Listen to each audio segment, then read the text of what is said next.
আর কয়েকদিন পরেই পাকতে শুরু করবে বিভিন্ন জাতের আম। মুকুল আসার পর থেকেই গাছের ব্যাপক যত্ন নিয়েছিলেন চাষিরা। স্প্রে থেকে শুরু করে পানি দেওয়া সব ধরনের কাজই করেছিলেন তারা।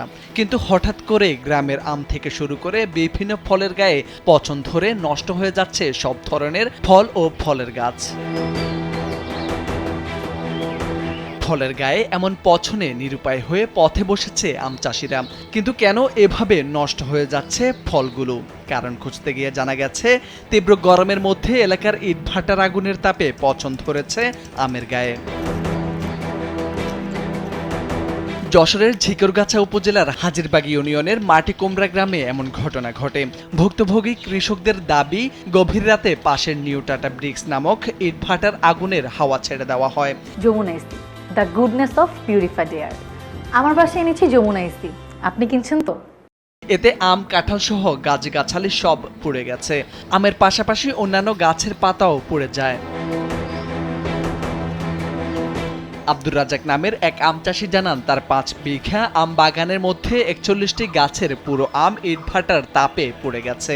অন্য গাছের আমেরও ক্ষতি হয়েছে। এতে অন্তত 7 লাখ টাকার ক্ষতি হয় তার মতো অন্যদেরও সব আম পুড়ে নষ্ট হয়ে গেছে। এই আমটা আমি গত পরশুদিন স্প্রে করে ঠিক গেছি, গিয়ে আমি আজকে সকালবেলা আসি দেখি আমার আমগুলো ভাটার হাওয়া ছাড়িয়ে গেছে, দিয়ে আমার আমগুলো সব পুড়িয়ে গেছে।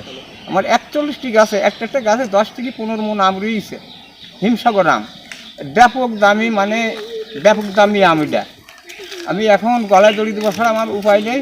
কাল রাত 12টা 1টার সময় যে তোমার আগুনে হাওয়া ছাড়িয়ে যাচ্ছে, হাওয়া ছাড়িয়ে দেওয়ার পরে আম দিয়ে, কাঁঠাল গাছ দিয়ে, গাছের কোনোটাই নেই, ধান টানের পুরি সরকার হয়ে গেছে। টাটা ভাটা এখানে প্রতিষ্ঠিত হওয়ার পর থেকে বিভিন্ন চাষিরা বিভিন্ন সময় অনেক ক্ষতিগ্রস্ত হয়, যেগুলো প্রকাশ পায় না। কিন্তু আজকে যে ক্ষয়ক্ষতিটা হয়েছে, এটা হচ্ছে অর্থের অনেক একটা ব্যাপক ক্ষয়ক্ষতি হয়েছে। সেই সাথে আমাদের মহেশপাড়া থেকে মাটিকুমড়া পর্যন্ত যে রাস্তা, এটা চেনা যাচ্ছে না যে এটা পাকা রাস্তা কি মাটির রাস্তা, শুধু এই টাটা ভাটার কারণে। আম গাছ গেছে, আমার 4খান্দি কলা গাছ গেছে, লেবু গাছ গেছে, মালদি লেবু গেছে, আবার আমড়া গাছ গেছে।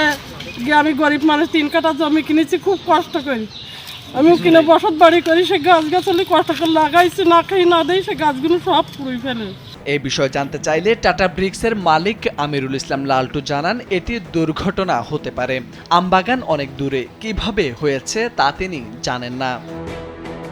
বাগানে যাইনি, এখন আমি কিন্তু খাইছি, এখন কিভাবে হয়েছে আমি দেখিনি, তো অনেক দূরই অনেক দূর। হাজিরবাগ ইউনিয়ন পরিষদের চেয়ারম্যান আতাউর রহমান মিন্টু জানান, ইটভাটার কারণে ফল ও ফসলের পাশাপাশি রাস্তারও অনেক ক্ষতি হয়েছে। আমরা তাদেরকে বলেছি, কিন্তু বিশেষ করে নেতার ইঙ্গিতে আসলে এগুলো হয়। আমার মনে হয় পুলিশ প্রশাসনকে ম্যানেজ করে এবং নেতাদের ম্যানেজ করে এগুলো করা হয় বলে আমার বিশ্বাস।